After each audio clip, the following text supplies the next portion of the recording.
Çarşamba pazarında fasulye gördüm. Taze fasulye çıkmış.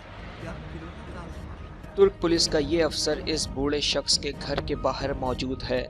तुर्क अफसर बुजुर्ग से पूछ रहा है कि आपको किस चीज़ की ज़रूरत है।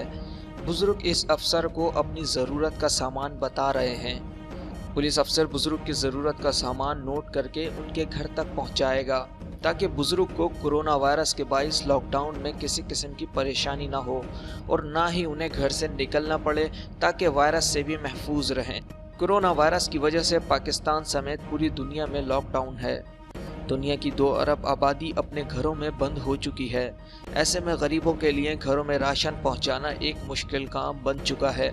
पाकिस्तान में तो पुलिस शहरियों को घरों तक महदूद रखने जैसे कामों तक ही महदूद है, लेकिन तुर्की में पुलिस के अफसर घर घर जाकर बुजुर्ग शहरियों से पूछते हैं कि इन्हें किस चीज़ की ज़रूरत है, फिर इनकी ज़रूरत का सामान नोट करके उनके घर तक पहुँचाते हैं।